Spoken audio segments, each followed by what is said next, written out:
में भी है। आप बताएंगे कि इमरान खान को जो फंडिंग होती थी, इमरान खान की जो, अब हम उसको करप्शन कहें या कुछ और भी कहें, कितना एक उसके साथ तल्लक है इमरान खान साहब का, कितनी है कि इमरान खान को उन्होंने सपोर्ट की हुई है ये सारे मामला में? देखिए, जराए है, इंफॉर्मेशन है, जी कोई मेरे पास प्रूफ नहीं है, लेकिन दो एक इशू ऐसे हैं जिसकी बुनियाद पर आप लिंक बना सकते हैं। देखें, इमरान खान साहब की जितनी भी तस्वीरें निकालें आप, ईसीसी की हो या कोई आपके कैबिनेट की मीटिंग हो या कोई बहुत पर्सनल मीटिंग हो, इवन कि मैं 2 दफा इमरान खान साहब से जब मिलने गया था तो मेरी मुलाकात थी, तो उस वक्त एक दफा, दोनों दफा आपके आरिफ नकवी साहब उनके साथ बैठे हुए थे, और मरहूम क्या नाम है उनका, जो उनके बहुत राइट हैंड थे, वो भी मेरे साथ इंटर हुए थे। तो वो बहुत क्लोज रहे, हमने देखा। तो हमारा यही सवाल था कि आरिफ नकवी साहब और इमरान खान साहब बहुत क्लोज बैठे हैं, और इनकी तस्वीरें भी हैं, और ये सारी चीज आखिर है क्या। फिर DGFIA साहब जो हैं उनके जरिए मुझे एक इंफॉर्मेशन मिली, और वही इंफॉर्मेशन ये थी कि 78 बिलियन जो रुपीस है वो सुई सॉर्दन गैस ने KC का देना था। वो डॉक्यूमेंट्स मेरे पास भी है।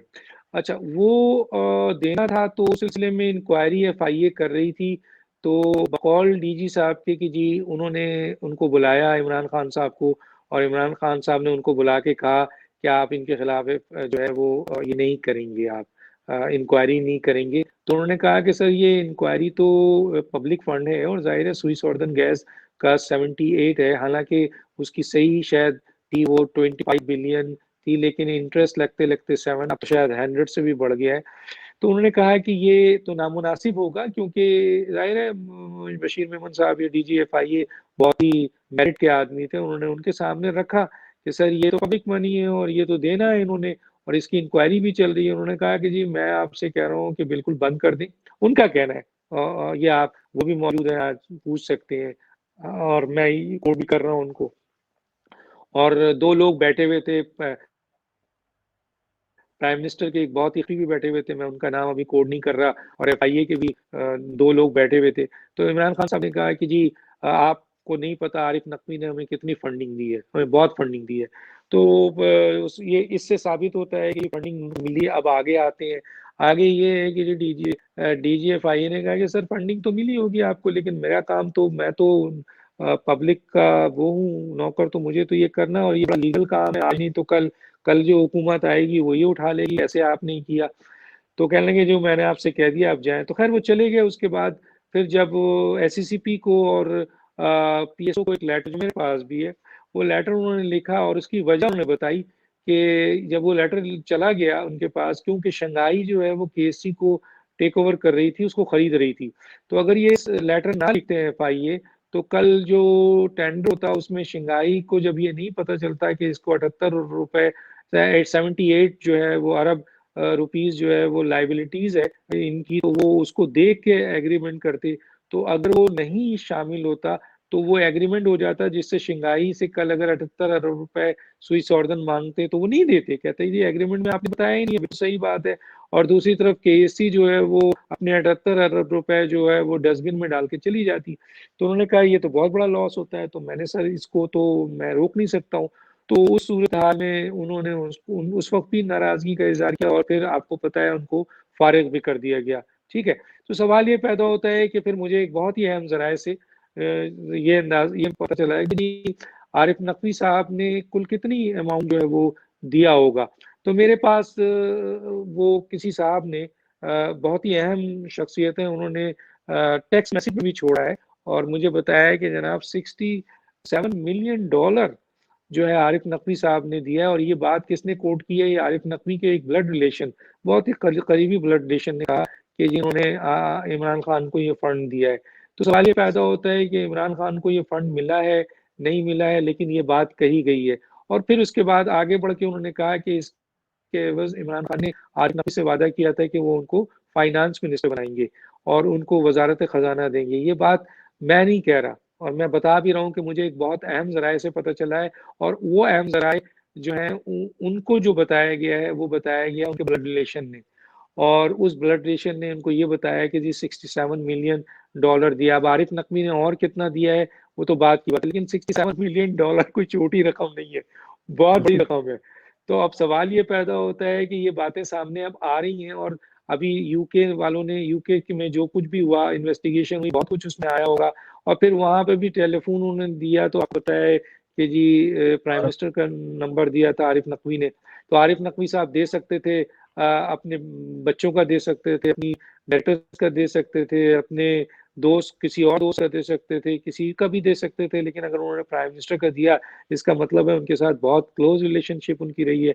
अब जाहिर है ये जाना है यूएसए, वहाँ की ऑर्गेनाइजेशन, मेगा करप्शन का केस है ये। $67 मिलियन अगर कोई एक शख्स ऐसे ही उठा के दे देता है, अगर इसी को मानने के सिर्फ इतना ही मिला है, तो आप ये बताइए कि उस आदमी के पीछे अबराज ग्रुप में कितने अरबों और खरबों रुपए जो हैं वो डॉलर्स होंगे वहाँ मौजूद। तो ये एक रिलेशन है, ये चीजें अभी खुलेंगी और आगे आएंगी। ये चंद चीज थी जो मुझे किसी ने बताया, मैंने अपना फर्ज समझा, आगे दिया, और ये भी बता दिया कि जरिए से ये चीज मुझे पता चली है, नाम सिर्फ कोड नहीं कर रहा हूँ मैं।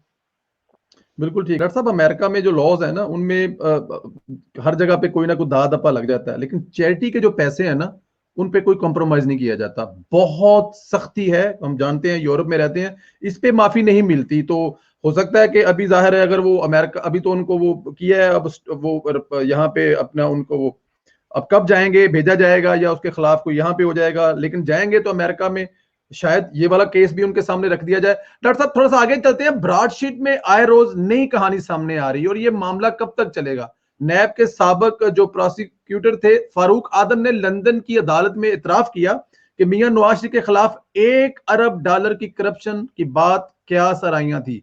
अगर ये घुसेप की बुनियाद पर ब्रॉडशीट के पास गए, तो फिर डॉक्टर साहब आपकी नजर में असल मकसद था क्या?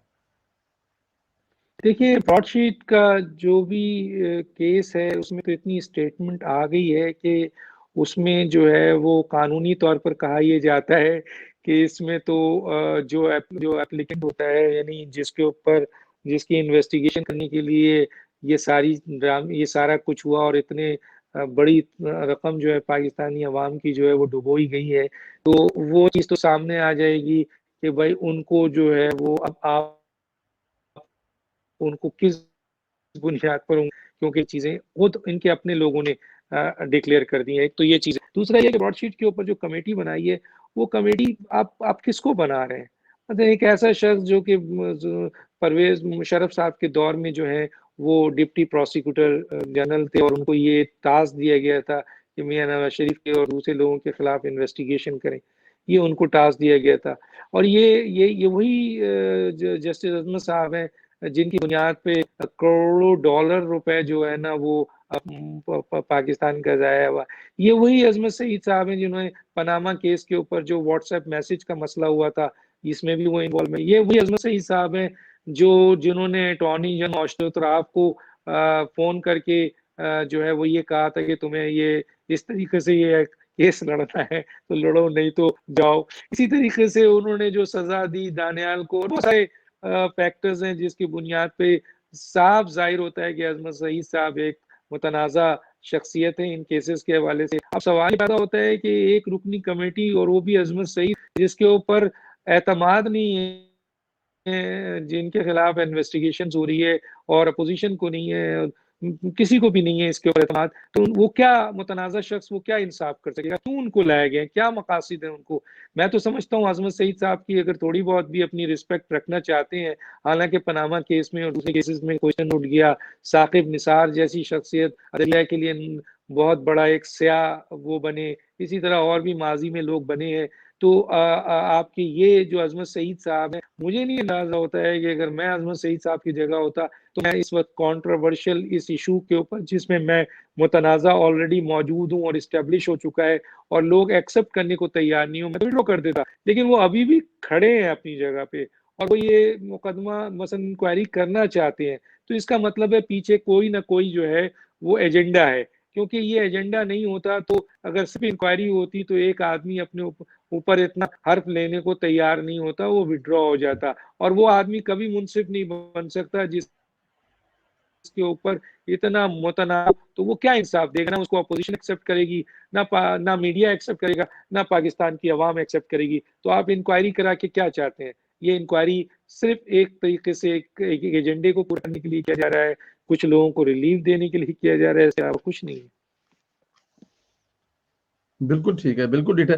अच्छा डॉक्टर साहब, ये देखें मुल्क में जो महंगाई है ना, उसका इस वक्त बहुत बुरा हाल है। आज शायद आपकी नजर से बयान गुजरा हो, फवाद चौधरी ने कहा है अंडे और दूध महंगे हैं, तो किसने कंट्रोल करने हैं? वजीर आज़म के पास तो एख्तियार ही नहीं है। अगर वजीर आज़म के पास एख्तियार नहीं है तो इन चीजों को कंट्रोल करना किसने है? देखिए, मैं तो समझता हूँ अगर वजीर आजम थोड़ा सा भी सेंसिबल वजीर आजम होते तो इन तमाम मुशी एडवाइजरों को, जो इनके लोग हैं, उनको सैक कर चुके होते। आप इनके मिनिस्टरों का स्टेटमेंट देखिए, इनके एडवाइजरों का स्टेटमेंट देखिए, सरेआम आकर किस किस्म की गुफ्तगू